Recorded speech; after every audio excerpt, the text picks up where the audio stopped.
नमस्कार, India voice देख रहे हैं आप। आपके साथ मैं हूं स्वीटी दीक्षित। बुलेटिन की शुरुआत करेंगे अहम जानकारी के साथ। बता दें कि ज्ञानवापी के एसआई सर्वे को लेकर आज फिर सुनवाई होने वाली है। हाईकोर्ट में आज दोपहर 3:30 बजे होगी सुनवाई। एसआई सर्वे पर स्टे का आदेश आज हो रहा है खत्म और ऐसे में सुनवाई 3:30 बजे होने वाली है। स्टे का आदेश खत्म हो रहा है, जो कि सुप्रीम कोर्ट ने यह आदेश दिया था। उसके बाद तुरंत ये सर्वे को रोक दिया गया था और आज ये आदेश खत्म हो रहा है। इसमें सुनवाई 3:30 बजे हाई कोर्ट में होनी है। ज्ञानवापी के एसआई सर्वे पर आज तक के लिए लगाई थी सुप्रीम कोर्ट ने रोक और ऐसे में सुनवाई होनी है हाई कोर्ट में। बता दें, बुधवार को हाई कोर्ट में एसआई ने दाखिल किया है एफिडेविट और ऐसे में बता दें कि मुस्लिम पक्ष हाईकोर्ट पहुंचा है। मुस्लिम पक्ष की तरफ से दलील दी गई है कि जो सर्वे है वो ठीक नहीं है, इसमें जमीनों को खोदा जाएगा, तोड़फोड़ किया जाएगा। वहीं हिंदू पक्षकार साफ तौर पे कह रहा है कि हम कोई भी तोड़फोड़ नहीं करेंगे। ऐसे में दोनों पक्षों की दलीलें रखी गई है और ऐसे में फैसला सुरक्षित रख लिया गया था। आज 3:30 बजे सुनवाई होनी है। तो ज्ञानवापी मामले में आज 3:30 बजे का वक्त बताया जा रहा है जब हाईकोर्ट में सुनवाई होनी है। मामला काफी आगे बढ़ता हुआ नजर आ रहा है, जहां जिला जज ने एक तरफ एसआई सर्वे का आदेश दे दिया था तो दूसरी तरफ मुस्लिम पक्षकार सीधे सुप्रीम कोर्ट पहुंच गया था। जब सुप्रीम कोर्ट ने उनसे पूछा कि आप हाई कोर्ट क्यों नहीं गए, तो उनका साफ तौर पे कहना था कि हमें वक्त ही नहीं दिया गया और इसके बाद सुप्रीम कोर्ट ने इस एसआई सर्वे पर स्टे लगा दिया। सुप्रीम कोर्ट ने कहा कि आप मुस्लिम पक्षकार को समय दीजिए। उसके बाद मुस्लिम पक्षकार पहुंचे थे हाई कोर्ट में याचिका दाखिल उनकी तरफ से की गई थी। हिंदू पक्षकार ने भी कैविएट दायर कर दिया है और ऐसे में आज 3:30 बजे का वक्त बताया जा रहा है जब इस मामले में सुनवाई होने जा रही है। तो 3:30 बजे फैसला हो जाएगा कि किसके पक्ष में फैसला आने वाला है। इसी खबर पर ज्यादा जानकारी के साथ शोएब रिजवी हमारे साथ सीधे जुड़ चुके हैं प्रयागराज से। शोएब, 3:30 बजे का वक्त बताया जा रहा है जब ये फैसला आना है, क्या कुछ हो सकता है फैसले में? देखिए, आज तीसरा दिन है इस पूरे मामले की सुनवाई को लेकर के। चीफ जस्टिस की कोर्ट में इस मामले की सुनवाई हो रही है। फिलहाल आज 3:30 बजे इस मामले पर दोबारा फिर सुनवाई होगी। कल जब सुनवाई खत्म हुई थी तो उस वक्त में जो एएसआई के एक्सपर्ट हैं उनकी तरफ से एक हलफनामा दाखिल किया गया है, क्योंकि मुस्लिम पक्ष लगातार ये डिमांड कर रहा है कि एएसआई जब सर्वे करेगी तो उससे उस बिल्डिंग को नुकसान हो सकता है। और इसी बात को लेकर के कोर्ट ने कल एएसआई की टीम को बुलाया था, उनसे एक तरह से उस पूरी चीजों के बारे में जानकारी ली और उसके बाद एएसआई की तरफ से एक हलफनामा भी दिया गया है। उसी हलफनामे पर आज मुस्लिम पक्ष अपना जवाब दाखिल करेगा या उसमें उसको अगर कोई आपत्ति होती है तो वो उस पर दाखिल करेगा और कोर्ट फिर उस पर आगे उस मामले में हिंदू पक्ष का भी पक्ष जानने के बाद ही कोई निर्णय कर सकता है। तो उम्मीद की जा रही है कि आज काफी हद तक इस पूरे मामले की सुनवाई हो सकती है और इस पर जो निर्णय की उम्मीद की जा रही है वो आ सकता है। लेकिन फिलहाल आज जब 3:30 बजे कोर्ट में दोबारा सुनवाई के लिए बैठेगी तो उस वक्त सबसे महत्वपूर्ण बिंदु वही होगा कि जो एएसआई की तरफ से अपना हलफनामा दाखिल किया गया उसको मुस्लिम पक्ष ने अपने उस हलफनामे में जो चीजें एएसआई की तरफ से कही गई अगर उस पर कोई आपत्ति होती तो वो जरूर। पर सवाल शोएब एक ही उठ रहे हैं कि जब इसमें कोई तोड़फोड़ नहीं होगी, खुदाई नहीं होगी, तो इसके बाद से क्यों प्रॉब्लम है मुस्लिम पक्ष को? देखिए, ये एक महत्वपूर्ण चीज है क्योंकि लगातार ये बात कही जा रही है और शायद कोर्ट इसी वजह से इस मामले में कोई जल्दबाजी नहीं कर रहा और कोर्ट मुस्लिम पक्ष को भी आश्वस्त करने की, उनको भी यकीन दिलाने की कोशिश कर रहा है, क्योंकि मुस्लिम पक्ष ये लगातार कोशिश कर रहा है कि जो गुंबद है या उसके नीचे की जगहों को अगर खोदा जाता है या उसको डैमेज किया जाता है तो उससे उस बिल्डिंग पर असर पड़ सकता है। इस तरह की उनकी संभावनाएं उनकी लगता है, जबकि जो एएसआई है और हिंदू पक्ष की तरफ से कहा जा रहा है कि इस तरह के सर्वे में किसी तरह की कोई तोड़फोड़ नहीं की जाएगी। तो फिलहाल यही कंफर्म एक तरह से करना है और इसीलिए एएसआई की टीम को कल कोर्ट ने तलब किया था और कोर्ट ने अपनी तरफ से हलफनामा दाखिल कर दिया है। अब उस पर आज 3:30 बजे जब मुस्लिम पक्ष पहुंचेगा तो उस हलफनामे में अगर उनको कोई आपत्ति है, जब शुरू तो में जिला जज की तरफ से ये फैसला दिया गया था शोएब कि आप एएसआई सर्वे कर सकते हैं, लेकिन उनकी तरफ से कुछ शर्तें रखी गई थी जैसे कि आप तोड़फोड़ नहीं कर सकते। जब एएसआई सर्वे करने के लिए वहां पे टीम पहुंची तब ये जानकारी निकल के सामने आ रही थी कि जरूरत पड़ने पर यहाँ पे तोड़फोड़ की जा सकती है, कुछ सबूतें यहाँ से इकट्ठे किए जा सकते हैं। उसके बाद से फिर मुस्लिम पक्षकार सुप्रीम कोर्ट में पहुंचा, फिर हाई कोर्ट गया। इतनी ज्यादा कंफ्यूजन क्यों फैली हुई है? इतनी ज्यादा कंफ्यूजन में क्यों दोनों पक्षकार नजर आ रही हैं? जब जिला जज की तरफ से साफ तौर पे कह दिया गया था कि आप तोड़फोड़ नहीं करेंगे तो क्यों खुदाई की बात निकल के सामने आ रही थी? बिल्कुल स्थिति यही वजह है कि मुस्लिम पक्ष कहीं ना कहीं इस मामले में उसको लगता है कि इसमें तोड़फोड़ की जाएगी, और अगर तोड़फोड़ की जाती है तो वहाँ की स्थितियों में कहीं ना कहीं बदलाव आएगा, और साथ ही साथ पुरानी बिल्डिंग होने की वजह से उसको वो क्षतिग्रस्त भी हो सकती है, और इसीलिए वो बार बार इस मुद्दे को उठा रहा है। जबकि हिंदू पक्ष की तरफ से ये बात लगातार कही जा रही है कि नहीं, ये सर्वे में तोड़फोड़ नहीं होगी, और इसी वजह से कोर्ट ने कल एएसआई की टीम जो इस पूरी प्रक्रिया को जिसको करना है उसको तलब किया है, और उससे भी इस बारे में कंफर्म होना चाहती है, और इसीलिए उनकी तरफ से जो हलफनामा दाखिल किया गया है उसको पढ़ने के लिए, उस पर अपनी पक्ष रखने के लिए समय मांग लिया था मुस्लिम पक्ष ने, इसलिए कल पूरी सुनवाई नहीं हो सकी। समय सुप्रीम कोर्ट से मांगा गया, सुप्रीम कोर्ट ने समय दे भी दिया और हाई कोर्ट में 3:30 बजे सुनवाई होनी है। बहुत बहुत धन्यवाद शोएब आपका हमारे साथ जुड़ने के लिए, तमाम जानकारी साझा करने के लिए। बता दें कि मणिपुर पर आज भी संसद में हंगामे के आसार है। काले कपड़े पहनकर विरोध करेंगे विपक्षी सांसद। अविश्वास प्रस्ताव पर चर्चा की तय हो सकती है आज तारीख, और फ्लोर लीडर्स के साथ बात करेंगे स्पीकर ओम बिरला। तो विपक्ष के साथ आज चर्चा होने जा रही है स्पीकर ओम बिरला की, और ऐसे में माना जा रहा है कि अविश्वास प्रस्ताव को लेकर और जैसे हंगामा हो रहा है मॉनसून सत्र में उसको लेकर इस पे चर्चा हो सकती है। विपक्षी दलों के साथ बैठक करने जा रहे हैं लोकसभा स्पीकर ओम बिरला, और ऐसे में फ्लोर लीडर के साथ बात करेंगे स्पीकर। बताया जा रहा है कि आज अविश्वास प्रस्ताव को लेकर तारीख तय हो सकती है। विपक्ष दल अविश्वास प्रस्ताव लेके आए थे बीते दिन, और ऐसे में उनकी तरफ से ये अविश्वास प्रस्ताव लाया गया है, और कल देखा था कि लोकसभा स्पीकर ने साफ तौर पे कह दिया था कि चर्चा के बाद हम आपको तारीख दे देंगे, उस दिन आप सदन के पटल पे इसको रखिएगा। तो आज वो दिन हो सकता है, तय हो सकता है कि जब सदन के पटल पे अविश्वास प्रस्ताव को रखा जाएगा। हालांकि आंकड़ों की बात करें तो आंकड़ों से साफ तौर पे पता चल रहा है कि एनडीए के पास बहुमत है, तो ये अविश्वास प्रस्ताव साफ तौर पे गिर जाएगा। लेकिन उसके बाद भी विपक्षी दल ये अविश्वास प्रस्ताव लेके आ रहे हैं, और ऐसे में मणिपुर का मुद्दा लगातार गहराता हुआ नजर आ रहा है। इसी को लेकर मॉनसून सत्र में लगातार हंगामा हो रहा है, मॉनसून सत्र बाधित हो रहे हैं और चलने नहीं दिया जा रहा है। इसलिए आज विपक्षी दलों के साथ फ्लोर लीडर के साथ बैठक करेंगे ओम बिरला।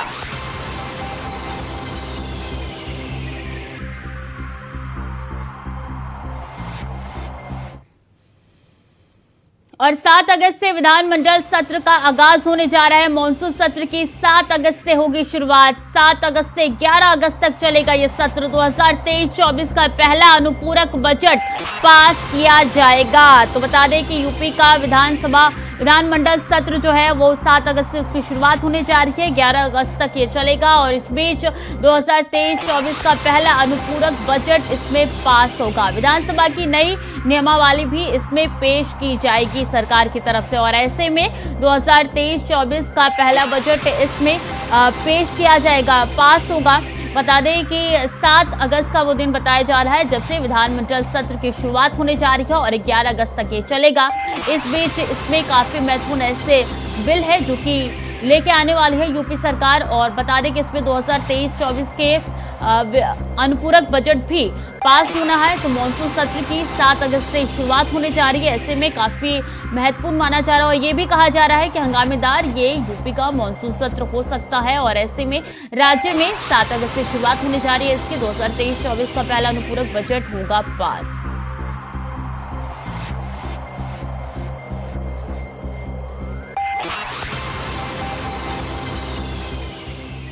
तो वहीं रांची में सीपीआई-एम नेता की हत्या कर दी गई है। रांची में सीपीआई-एम नेता सुभाष मुंडा की हत्या कर दी गई है सरेआम। सुभाष मुंडा की ऑफिस में घुसकर हत्या की गई है। फायरिंग की गई थी उनके ऊपर और 7 गोलियां उनको लगी है, जिसके कारण उनकी मौत हो गई है। हत्या के बाद हंगामा, तोड़फोड़ और आगजनी हुई है इलाके में। ऐसे में बता दें माहौल काफी गरमाया हुआ है। सीपीआईएम के सपोर्टर जो है वो लगातार आगजनी कर रहे हैं, तोड़फोड़ हो रही है, और जहाँ पे अधिकारी भी पहुंचे थे, लेकिन इतनी ज्यादा भीड़ थी समर्थकों की उनकी कि अधिकारी खुद उन्होंने अपने कदम पीछे ले लिया, और ऐसे में माहौल काफी यहाँ पे संवेदनशील नजर आ रहा है। सुभाष मुंडा की ऑफिस में घुसकर सरेआम उनको गोली मारी गई है। बाइक सवार वो बदमाश बताए जा रहे हैं, दिन दहाड़े उनके ऑफिस में घुसे थे, उनको गोलियों से भून दिया गया था, और ऐसे में उनकी जान चली गई। तो हत्या के बाद हंगामा, तोड़फोड़, आगजनी हो रही है, और इसके बाद से माहौल को काबू करने का प्रयास कर रही है पुलिस, लेकिन अभी तक काबू नहीं किया गया है क्योंकि समर्थकों में लगातार रोष देखने को मिल रहा है और ऐसे में आगजनी तोड़फोड़ की तस्वीरें भी निकल के सामने आ रही है। अधिकारी खुद पहुंचे थे वहां पे, लेकिन उसके बाद से जो माहौल है वो काफी ज्यादा संवेदनशील है, जिसके बाद से अधिकारियों ने अपने कदम पीछे खींच लिया और जैसे ही हत्या की खबर इलाके में फैली, सबने अपनी दुकान बंद करके डर का माहौल पैदा हो गया है इलाके में। ऐसे में लोग काफी ज्यादा यहाँ पे रोष में नजर आ रहे हैं। लोग दहशत में आ गए हैं। हत्या के बाद से गोलियों से भून दिया गया। ऑफिस में घुसकर 2 बाइक सवार लोग आए थे और ऐसे में अब कई सवाल खड़े हो रहे हैं। सीपीआईएम के नेता है और ऐसे में उनकी सरेआम हत्या कर दी गई है। कई सवाल खड़े हो रहे हैं। नेता की हत्या के बाद से दहशत में इस वक्त इलाका है और ऐसे में लोग अपनी दुकानें बंद करके यहाँ से भागना शुरू कर दिए थे जैसे ही हत्या की खबर उनके कानों तक पहुंची। और ऐसे में बता दें आपको, आगजनी की तस्वीर लगातार निकल के सामने आ रही है। तोड़फोड़ भी की जा रही है। यहाँ पे माहौल काफी गरमाया हुआ है। हर तरफ सिर्फ रोष दिखाई दे रहा है।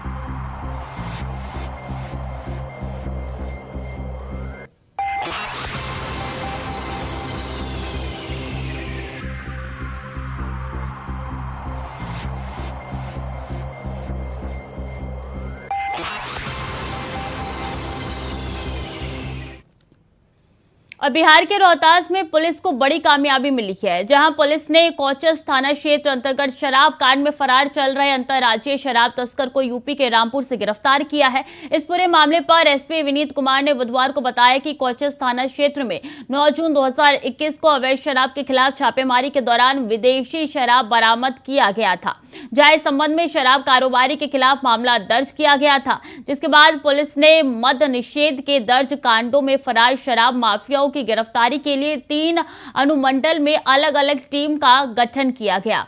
तो वहीं विशेष टीम के जरिए उक्त कांड में संलिप्त शराब कारोबारी की गिरफ्तारी के लिए लगातार छापेमारी की जा रही है। जिसके बाद सूचना मिली कि शराब कारोबारी को शाहनाद नगर थाना क्षेत्र के चमरोवा चौक के पास देखा गया है, जहां छापेमारी के दौरान शराब कारोबारी नासिर खान को गिरफ्तार कर लिया गया है।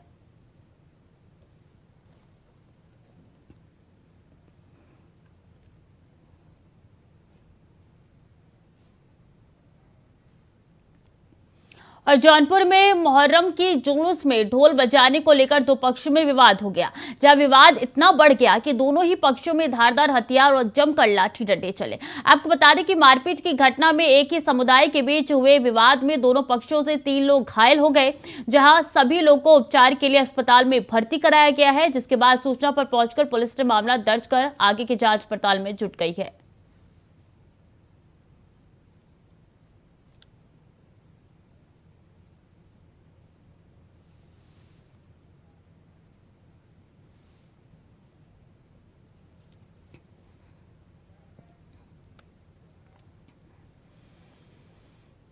रायबरेली जिले में नशेड़ी पति से तंग आकर महिला ने खुद को आग के हवाले कर दिया, जहां 2 बच्चों को छोड़कर पीड़िता ने अपने आप को आग के हवाले कर दिया। जिसके बाद उसकी चीखें सुनकर आसपास के लोग मौके पर पहुंचे, लेकिन तब तक उसकी मौत हो गई थी। आपको बता दें कि पूरा मामला गदागंज थाना क्षेत्र के अंतर्गत का है, जहां कई बार पीड़िता ने इसकी शिकायत थाने में दर्ज कराई थी कि उसके पति को समझा दिया जाए, लेकिन पुलिस ने मामले का संज्ञान ही नहीं लिया। जिसके बाद पीड़िता ने खुद को आग के हवाले करके खत्म कर दिया।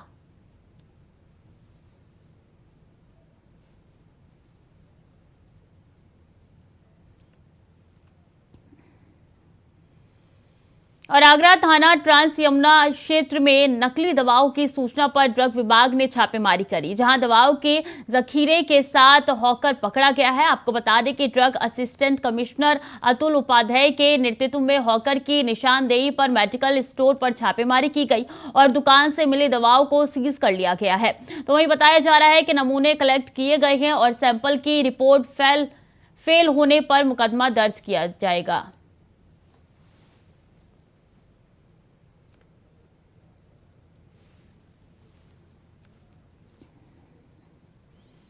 पहाड़ों में हो रही बारिश के कारण एक बार फिर से टांगरी नदी का जलस्तर बढ़ने लगा है। नदी का जलस्तर बढ़ने से लोगों की चिंताएं भी बढ़ने लगी है। इसको लेकर अंबाला कैंट एसडीएम ने टांगरी नदी से लगते इलाकों का दौरा किया। एसडीएम ने बताया कि अभी टांगरी नदी का जलस्तर बढ़ सकता है, लेकिन बाद में ये कम होने की संभावना है। उन्होंने बताया कि अभी टांगरी नदी में 10,000 क्यूसेक पानी है और बरवाला हेड पर इस वक्त 2,000 क्यूसेक पानी है। साथ ही उन्होंने कहा है कि हेल्थ विभाग की टीम भी गिल्ड में जाएगी ताकि बीमारियों से बचा जा सके, फील्ड में जाएगी ताकि बीमारियों से बचा जा सके।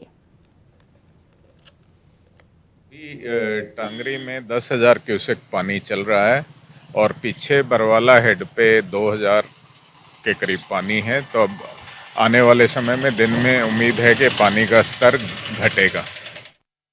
और अंबाला में रेडी फड़ी वाली 3 महीनों से रेडी फड़ी लगाने की इजाजत मांग रही है और इसी मांग को लेकर 40 दिन से धरने पर बुधवार को रेडी फड़ी वालों ने 40वें दिन विधायक की सस्तुति के लिए हवन यज्ञ किया है, सद्बुद्धि के लिए हवन यज्ञ किया है और रेडी फड़ी लगाने की इजाजत मांगी है। रेडी फड़ी वालों का कहना है कि वो सिर्फ नाले पर रेडी फड़ी लगाने की इजाजत मांग रहे हैं, लेकिन विधायक उनकी मांग पर गौर नहीं कर रहे हैं। प्रशासन को समझ आ चुका है कि गरीब लोग परेशान हो रहे हैं, मगर विधायक ना जाने क्यों हट कर रहे हैं। इस वजह से उन्होंने रोजगार की दिक्कत आई है उन्हें, और ऐसे में उनके बच्चों के नाम स्कूलों से कट गए हैं। उनके पास फीस देने तक के भी पैसे नहीं हैं। प्रशासन जी और सीएम गोयल जी को हाथ जोड़ के विनती करते हैं, हमें बहुत सजा दे दिया आप लोगों ने। अब हम ये चाहते हैं, प्रशासन जी कुछ नहीं कहते हमें, बस ये है कि हमारे तरफ से पहले 3 महीने से रेडी फड़ी लगती नहीं है और 40 दिन हो गए धरने का। तो हमने पिछली बार भी सतबुद्धि वास्ते हवन करवाया था। ये भी बारी हमारे विधायक जी साहब के वास्ते के सतबुद्धि दे दे और गरीब बंदे की, ऐसे बंदे की है ना, रोजगार दिलाने की कोशिश करें। और दूसरी बात है कि हम तो नाले के ऊपर लगा रहे हैं, तो नाले के ऊपर लगाने का। और मोतिहारी नगर निगम के प्रतिनिधि स्कूलों को संवारने के लिए प्रतिज्ञा कर रहे हैं। इसी कड़ी में वार्ड संख्या 28 के निर्वाचित प्रतिनिधि मुकुल वर्मा ने एक स्कूल को गोद लिया है, जिसका उन्होंने बुधवार का दौरा किया, जहां बच्चों और शिक्षकों से पढ़ाई के दौरान आने वाली समस्याओं के बारे में जानकारी ली।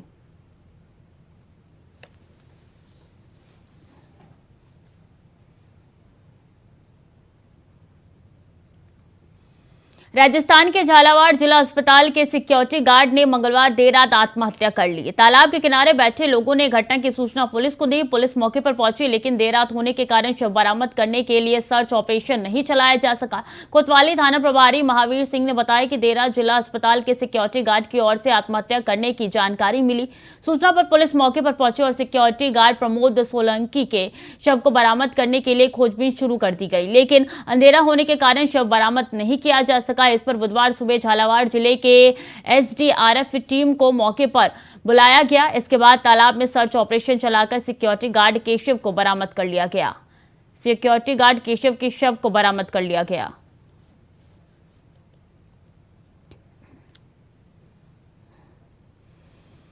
अगर आप भी किसी बाबा के बेस वाले इंसान पर तरस खाकर उसे कुछ पैसे दे देते हैं तो ये खबर आपके लिए है, क्योंकि हम आपको यही कहेंगे कि बाबों से हो जाए सावधान।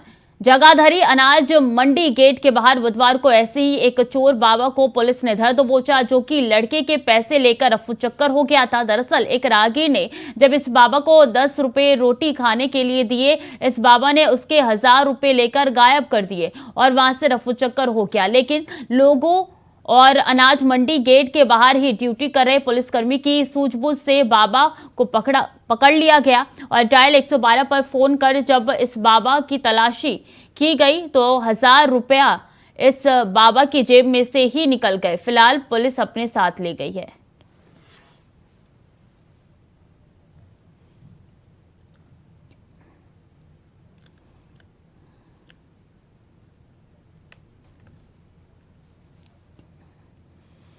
गुरुग्राम में पूर्व मंत्री कैप्टन अजय यादव ने बीजेपी पर निशाना साधा है। उन्होंने कहा है कि मणिपुर में हुई जघन्य घटना पर आज तक प्रधानमंत्री मौन क्यों है। प्रधानमंत्री ना तो इस पर चर्चा करना चाहते हैं और ना ही इस घटना पर अपना पक्ष रखना चाहते हैं। मणिपुर में 77 दिन तक इंटरनेट बंद रहने के कारण ये घटना उजागर नहीं हो पाई। पीड़ित महिलाओं पर कितने अत्याचार हुए हैं ये तो सही तरीके से किसी के भी सामने नहीं आ पाए हैं।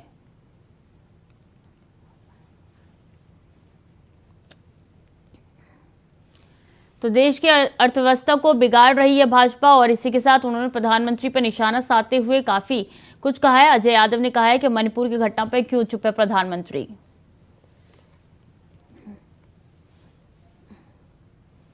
और दिल्ली से सटे साइबर सिटी गुरुग्राम में बिजनेस में हुई फाइनेंशियल लॉस को पूरा करने के लिए 2 लोगों ने ऐसा कारनामा कर दिखाया कि उन्हें जेल की हवा खानी पड़ी। जहां गुरुग्राम पुलिस की अपराध शाखा पालम विहार ने दोनों को काबू कर लिया। दरअसल इन आरोपियों ने कैटरिंग व्यवसाय करने वाले एक व्यक्ति को वर्चुअल नंबर से कॉल कर 50 लाख रुपए की रंगदारी मांग की थी, जिसके बाद पीड़ित की शिकायत मिलते ही पुलिस हरकत में आ गई और 24 घंटे में ही दोनों आरोपियों को गिरफ्तार कर लिया। आरोपियों को अदालत में पेश कर रिमांड पर लिया जा रहा है।